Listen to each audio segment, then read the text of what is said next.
จังได๋ก็คือเว้าเพิ่นแผนการคันน้องเพิ่นสิไปไทยหันนะคันสมมุติว่ามีผู้หลักผู้ใหญ่สิเอาเล็กออกจากขาให้ก็ดีสิดอกแบบว่ามันจังได้ไปพร้อมกัน ไผสิไปไทย น้องเพิ่น บ่ บ่อยากให้ป้าเมียอยู่ผู้เดียวหันนะมันบ่มีผู้ดูแลกันเนาะต่างคนต่างผู้พาอาศัยกันได้ผัวกับเมีย เจ้าคิดว่าสิไปไทยบ่เอาแล้วบัดนี้แล้วเมียอยู่บ้านจะบ่ บ่ได้แบบนั้นเนาะ คิดว่าสิไปเฮิงได้คิดว่าสิไปมิน่ะ โหตอนนี้ท่านถามกันอยู่ ท่านได้คุยกันอยู่ พาสปอร์ตเองยังบ่ได้เฮ็ดบ่ โอ้ชีวิตวัดเขาเพื่อไปอยู่น้ำบ่ายนะ เจะมีอ้ายอยู่ไทยอืมสิเฮ็ดบัตรขาวไป สาวเฮ็ดแท้น่ะเนาะมันต้องเฮ็ดพาสปอร์ตอย่างดีจุ่มให้นี่บ่แนะนำได้แบบนั้นเนาะ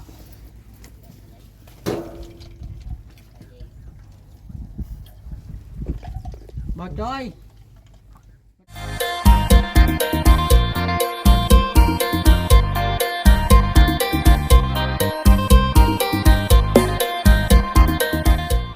กับทักทายสบายดีพ่อแม่พี่น้อง FC หรือว่าป้าลุงกันเบิดสุขุสุคนเพียงเนาะทางฝั่งไทยฝั่งลาวหรือว่าทางต่างประเทศพี่น้องเนาะที่เข้ามาเบิ่งมาชมเนาะพี่น้องเข้ามาติดตามคอยกดไลค์กดแชร์พี่น้องเบิ่งช่อง YouTube พี่น้องเนาะเปิดภาพมาก็ยังอยู่ทางบ้านทางเรือนของน้องเนาะมื้ออื่นนี่ก็เป็นมื้อขึ้นบ้านขึ้นเรือนเพิ่นว่าเนาะได้ยินทางน้องเพิ่นเว้าว่าโทรให้พ่อเพิ่นมาเนาะกับแม่เพิ่นนำตอนแรงนั่นแหละพี่น้องเนาะยังอยู่ทางนี้คือเก่าพี่น้องเว้าเวียงเองก็ได้มื้อนี้แดดออกท้องฟ้าแจ่มใสพี่น้องเนาะตอนนี้ก็คือว่าวเนี่ยทางเพิ่นก็ใช้โซลาร์เซลล์พี่น้องเนาะโซลาร์เซลล์รอมาหาทางแม่ตู้แก้วก่อนตู้แก้วเฮ็ดกินอย่างเด้ตู้แก้วในควันกุ้มๆอยู่กินนะบ่ดังไผยังฉบับนี้ จุ๊บแม่ชื่ออะไร สบายดีแล้วตู้เด้อ เดินสบายดี แต่ คือเป็นแท้เฮือนบัดนี้เดียวเข้าไปบัดนี้ เอามันไปตากมันเปียก ฮะไปตากบ่ เดิน โอ้เฉพาะจังหวะเดียวเข้าไปเฮือนคือเป็นแท้บ่ เอาไปตากมันเปียกเบิด เป็นเครื่องแล้วเปียกแล้วเอาไปตาก ประกบอะไรเปียกเบิดนะ อืม เอาไปตาก เออ ไข่แตกอ่อนนอนแข็งผุด ไข่แตก สองคือเช้า แต่เฮาก็ยังรู้สึกว่าจะเป็นไข่เมื่อวานนี่ ที่ออกไปย่างซื้อยาพาราอยู่ อืม เจ็บหัวแห้งข้างเดียว ไปอยู่ใช้มือฝนตกจ้ะ อยู่นี่แล้วบ่ได้ลงไปใส่ อย่ามาไปชนอยู่กับรางน้ำเพื่อนน้องเต บ่ ชนไปชนมันเลย อ้าวอยู่พายุมันเลยได้ล อื ม ม มันลมแห้งยานบ่ได้ห้องเสียเดียวอีก บ่ จนแจ้งพี่ จดแจ้งจังไปหาเบิ่งกัน ยังเบิ่งเดียว อืม หุบไปหุบมันเขาก็คอยเบิ่งอยู่ดอกคอยเบิ่งตูบเขาว่ามันแบบนี้ตูบมันสิลง อืม บ่ลงดอกเดี๋ยวมันเหนียนค้ำอยู่ มันเป็นอันนั้นอยู่เนาะ เดี๋ยวมันค้ มื้อนี่สร้างเพิ่นสิมาเริ่มเฮ็ดเฮือนเนาะกับมันแดดเนาะ ำแม่น เบิ่งพยากรณ์อากาศเบิ่งภาพเบิ่งฝนคือเว้าอันนี้ แม่นเพิ่นมาแล้วนี่ ถ้ามันฝนตกก็คือสิบ่ได้มาแล้ว ตกแล้วบ่ได้มา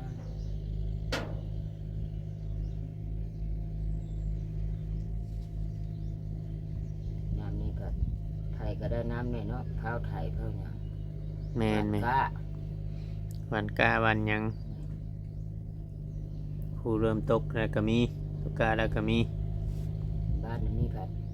เขาบ้านกาได้ผมแต่ฝนตกแล้วเขาประตูใช่หนองผู้คนได้ในไฮนา อืม นั่นดอก ผู้ใดมีน้ำหนองเนาะ มีคุกคนแค่บ้านน้อยก็ได้บ้านใหญ่นี่ก็สิมีคือกัน โอ้ มีบ้านหน้าบ้านใหญ่หน้าบ้านใหญ่แถวนี้ โดย เมื่อเช้านี่ได้ว่าสิไปหาเฮ็ดให้เมื่อยนี่ ไผ ค่อยได้ บ่าจะไปหาเฮ็ด ไปแล้วไปบ่ฮอนเมื่อยลูกมัน เฮ็ดหยังอ่ะน่ะ เฮ็ดบดเฮ็ดเบ็ดนี่น อ๋อ มันก็แก่แล้วถ้ามันมีก็ได้ บ่แก้ดอกดูไอ้ผลหากระตก โอ้ยเขาจนกินเบิดช่วงหนึง ยุ่นก่อนเนาะย่อมันออกมาอีกเด้ถ้ามันถึกผลแต่หัวปีแบบนี้ เนาะแดงเนาะ มันอันนั้นเด้ สิมื่อหาเฮ็ด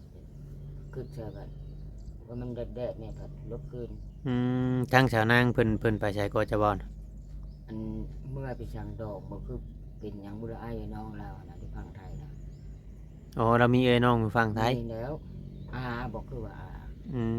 ม เราก็มาในนี่แล้วเราก็ช่วย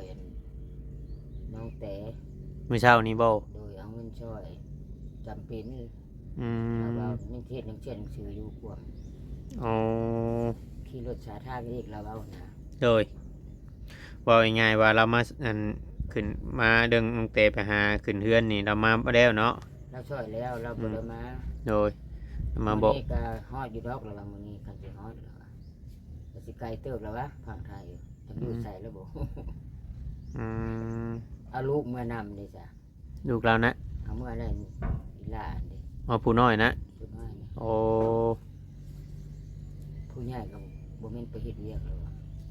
คำเห็นว่างตอนปีใหม่นี่ คือยังเห็นอยู่เพื่อนอยู่เช้า ก็ เห็นอยู่ แม่นแล้วจ้ะท่านได้ไปเผาเพื่อนเนาะ โดย ก็บ่ป้าแล้วเราบ่ได้ลูกเนาะ อืม อีหลานนะมันก็ถือวันเสาร์วันอาทิตย์นี่ไปพุ่นเราก็ได้ถือว่านั้นอันนี้เด้อแล้วว่าอันนี้มาซอยแล้วว่าจำเป็นแล้ว แมนฮะแหล้วผู้ใดมีเวียกไป เราบ่อันนั้นกระดกเสาหน้า จะรอพังเบิ่งพอเพิ่นได้เพิ่นโทรบอกพอเพิ่นจะว่าสิมาตอนแรง มาก็สิเฮิงกับเขาขี้ชาลิงบ่แม่นมาแล้วบ่โอ๊ยมาแล้วนะ มาอยู่ไส มาจะบ้านพุ่นล่ะบ่ อ๋อ ฮอดนี่ บ่เพราะว่ามื้อเช้านี้เราตกกาเด้ ตุกกาแล้วก็ป้าน่ะ บ่ปะดอกเนาะก็บ่ได้ว่า โอ้ยมาก็สิเฮิงเดี๋ยวบ่จ้อยขับรถสิยาก ถ้ามาเราก็มาลงนี่ได้เนาะ แล้วก็มาพี่แล้วเพื่อนลูกเราน้องลูกเรามา คำว่าลูกมาอยู่เลยเนาะ เอ้ยลูกเต้า แต่เพิ่นอยู่ตะกี้เพิ่นอยู่เพื่อนไผจ้ะอันบ่แต่เราอยู่ตะกี้แต่ช่วงว่าคายเฮือนคายหยังแล้วเรามาแต่ละเทื่อมาดงมาแงว เพื่อนไผ่ เข้าประจอย จ้อยใส่เลย ช่วยพ่อน้องเตน พูดนวลฉันผม บ่ได้มานอนนี่บ่ จักเลยบุได้มานะนอนนี่ อ๋อ มาเขาเห็นนั่นเขาเห็นบึ้งอันนี้ตลอดเลย อืม นอนน้ำเพื่อนนี่ติดพูดเงินนั่นพูดเลยที่บ้านนวลฉัน เพื่อนหมู่เพื่อนคู่ไปนะเนาะ เพื่อนลูกเขาแหล้วช่วงหนึ่งเขามาแล้วก็อยู่เพื่อนแต่เลย อืม เขาก็พากันตั้งน้องตั้งอย่างดี อืม หาเงินได้เนี่ยบ่มีลูกอีกตั้งบอกง่ายเด้อดอกเขามันเป็นคนมากๆว้าวถือเบิดไข่กัน ไผ จ้อย อ๋อเราบ่ค่อยเว้าเลยค่อยไป หัวนุ่มๆเป็นหาว้าวทันเลยปะหัวนุ่ม แต่เมียเรานั่นอยากคำเว้าเลยสิอยากลาบแน่เมียเราน่ะก็สิอยากอันนั้นแน่ คนแนวนั้นได้ แม่นไหม กดอโลนั้นเว้าดังได้ แม่น เว้าเลยจะกล้ามผ้าลำตัวหน่อยนึงคนอโลนั้นคุณเจนคิดนะสิเว้าเด็ดประชาตินั่นแหละปะ ใช่ในคิดลายบ่ คือสิแม่ มันน้ำกินน้ำใช่จะตู ได้ตรงกับน้ำพ่นนี่ได้ อันนี้ เอาเบาลีแล้วก็ยังกิน รถฝนตกใหม่คือจะกินไว้แท้ เอากินแล้วมันมีนะ แต่ว่า เอาบริกล้ากินนะเอา กินนั่นแหละ ต้มก้อนคำจะกิน กินแห้งกิน น้ำฝนตกใหม่ แน่นให้แล้ว ยันมันมีผิด ครบเบิดนั่นแหละ เคมี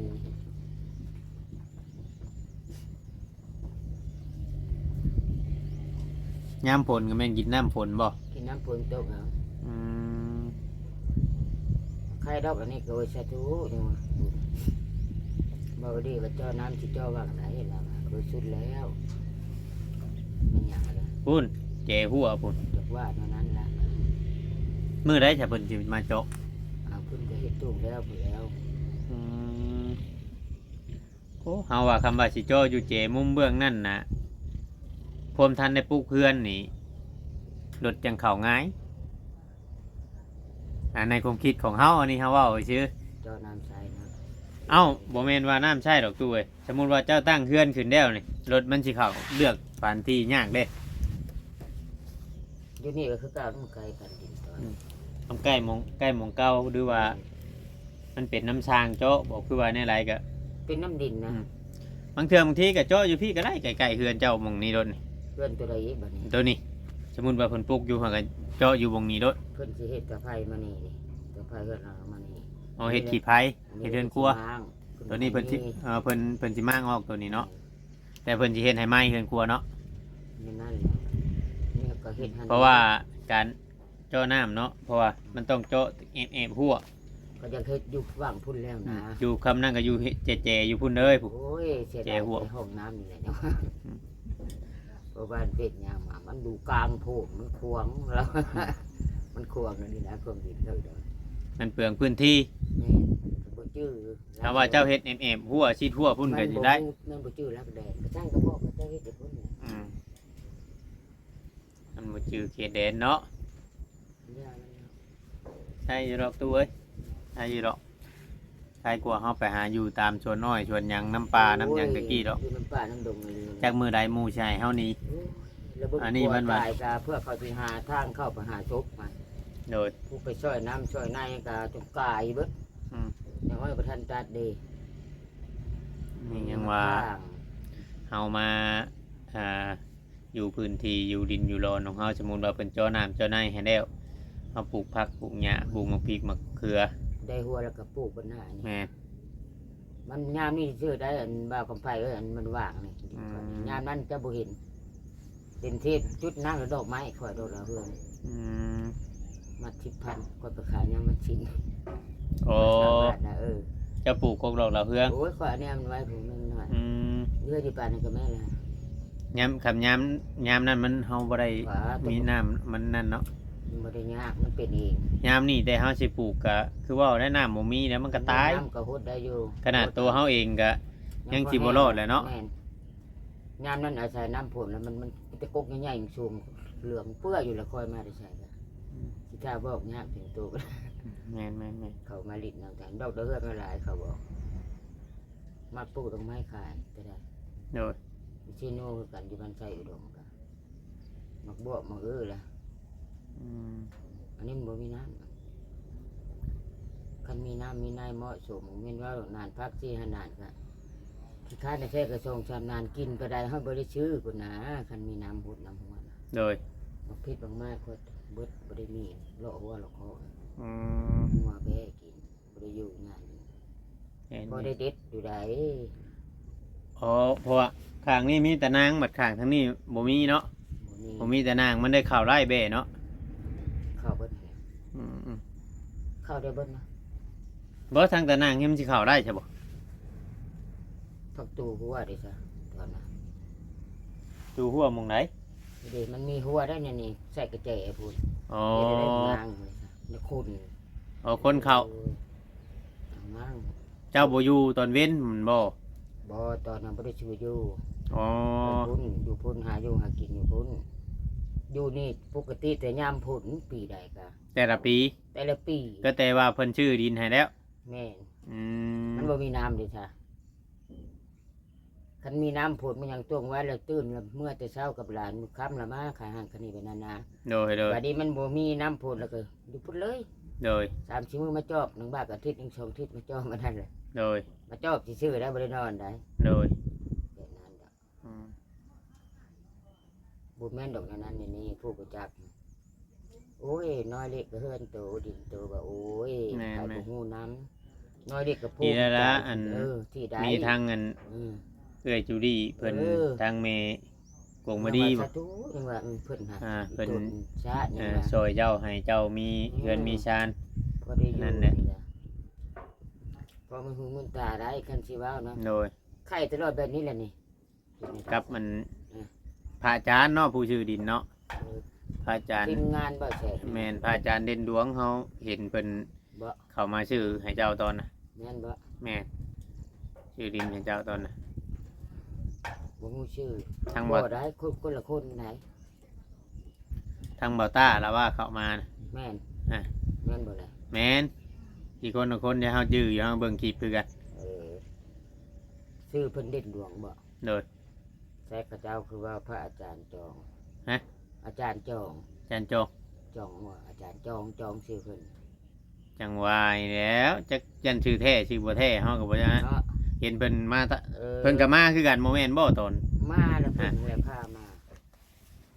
ทีมงานเขาบ่แชนเพิ่นก็มาเบิ่งคนบ่แม่นบ่ตอนชื่อดินเซล ค อยู่ นพุ่นเนาะ แม่ สิบคนพุ่น หลาย แม่นชาวแววก็มา แม่น มาเวียดผู้ใดหลายคน โดย เบาเบาตา นี่ได้แล้วไม่ตู้เอ้ยวันนี้ห้องน้ำผู้ใดจะอันทั้งเมทั้งใดเห็นห้องน้ำให้ เห็นบ่แม่น้อย อืมเห็นห้องน้ำให้ โดยเป็นเฮ็ด แต่ว่า ให้ เห็นห้องน้ำให้แบบบ่มีน้ำเนาะ มันมีทาง บ่มีน้ำเลยมึงบ่ได้ใช้บริการ เพิ่นจะคิดว่าสิใช้ได้เห็นแล้ว อ๋อเพิ่นคิดว่าสิใช้ของเบาดีได้ อันนี้ก็ของเพิ่นเองเห็นแล้ว อืม เพิ่นเองได้ฝากมาให้จอดน้ำนี่ก็ได้ ของเบาดีนี่บ่ ครับอันนี้ล่ะ ม ห้องน้ำอันเดียวกับผู้เดียว โอ้ น้อย เพิ่นเจ้าน้ำให้แต่คิดว่าสิได้ใช้นํกัน อ้าวคิดว่าสิได้ใช้แล้วเพิ่นจะเฮ็ดให้แล้วมันเพิ่นใช้บ่ได้ คำสิแปลงหู้เก่ากับแปลงได้อยู่คำคือเพิ่นเว้าบัดแต่ว่าราคามันก็ซ้ำเก่าสร้างโจะเว้านะก็เลยโอ้ยไผสิอยากได้อันเก่าว่าคำว่าราคาซ้ำเก่ามีแต่อันใหม่แล้วแหล้ว แล้วเนาะ แม่น เจ้าใหม่แล้ว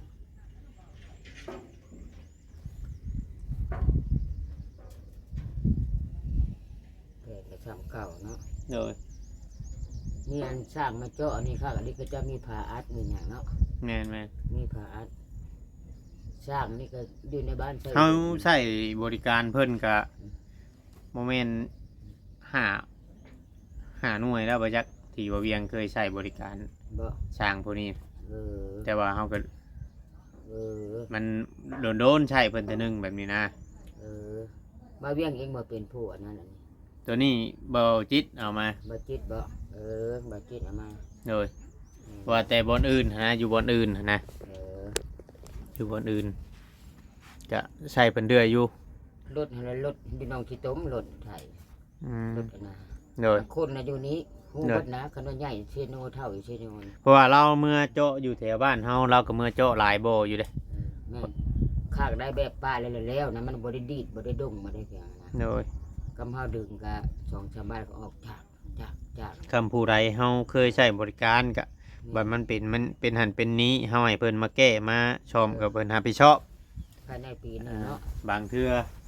เฮาบ่เคยก็บ่กล้าเด้บ่กล้าใช้เขาใช้เขาอยู่เขาบ่มาบัดนี้ก็บ่กล้าเว้าเขา แม่น นี่แหละเห็นอย่างกันจังว่าอยากเอาแต่ว่าคนที่ว่าเขาโอ้ลมกันง่าย แม่น เขาเว้าจากันง่ายแต่มันง่าย บ่รวมกันสำบายเนาะค่อยโอ้ยอยากได้ต่ำมันนั่นละค่อย เบิ่งไปแม่ตู้เอ้ยฟังเบิ่งไปเรื่อย ไปถู อ่า เนาะ ๆเบิ่งไปเรื่อย บุญคำน้ำนิ้ว ๆแม่ ได้ใส่น้ำ คือชุมเฮาเข้ามาก็คือกันแบบว่าเฮาเข้ามาในนามแบบผู้ใหญ่ใจดีในนามสะพานบุญเนาะ แม่น บางคนก็เข้ามาคือชุมเฮานี่ก็บ่ได้มีอิหยังแบบว่าสิมาฝากมาต้อน แม่น ในมุมมองของ FC บางเทื่อเพิ่นก็จะไปเปรียบเทียบใช้ผู้ใดผู้เพิ่นมีแล้วหั้นนะผู้เพิ่นมีแล้วเว้าได้เพิ่นมีแต่เพิ่นก็ต้องชื่อของหิวติดไม้ติดมือมาเป็นลุงปุ้งปวด คือชุมเฮาเข้ามาบ่เข้ามาชื่อคำผู้ใหญ่ให้เป็นสะพานบุญให้เพิ่นก็จังได้ชื่อแบบนี้นะ แม่นแม่น เพราะว่าบางคนเพิ่นบ่เข้าใจเพิ่นว่า เออ เข้ามาถ่ายคือบ่มีหยังมาฝากหั้นนะก็เลย นั่นนะแต่ว่าแนวใดเฮาผู้เฮาคุยกันคือเจ้าคือทางทีมงานนี่คุยจะเข้าใจกันน่ะมันก็ง่ายเข้าใจกันอยู่เด้แบบคือบางคนแบบเพิ่นบ่เข้าใจเพิ่นว่าคือบ่ชื่อนั่นชื่อนี่มานู่นนั่นนี่มัน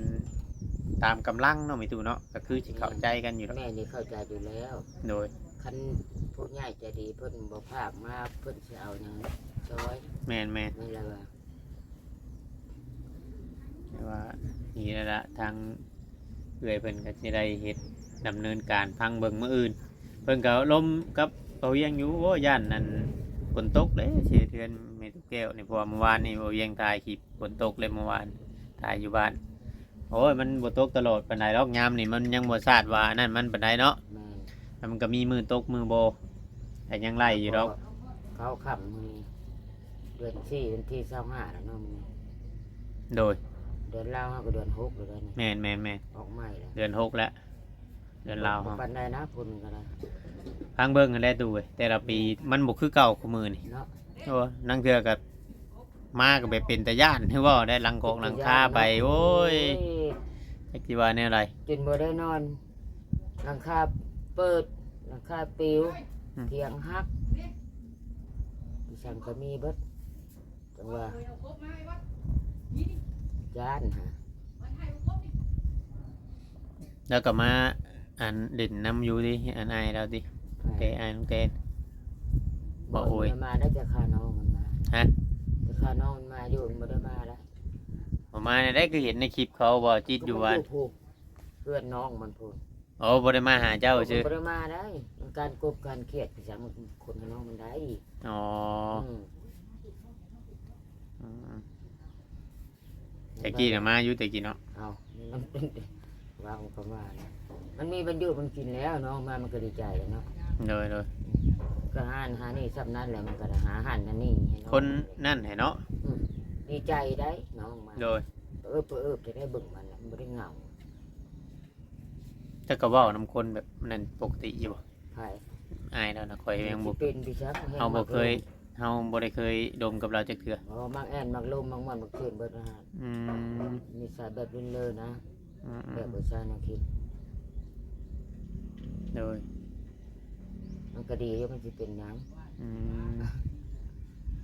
โอเคเด้อจ้ะตู้เด้อ เออ โอเคสบายดี สบาย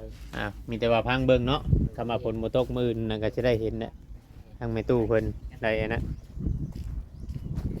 ในพื้นที่นะในแถวๆนี้พื้นที่ของทางใดก็เบิ่งชมนำกันพี่น้องเอ้ยสำหรับคลิปนี้กับบ่เวียงสิขอตัว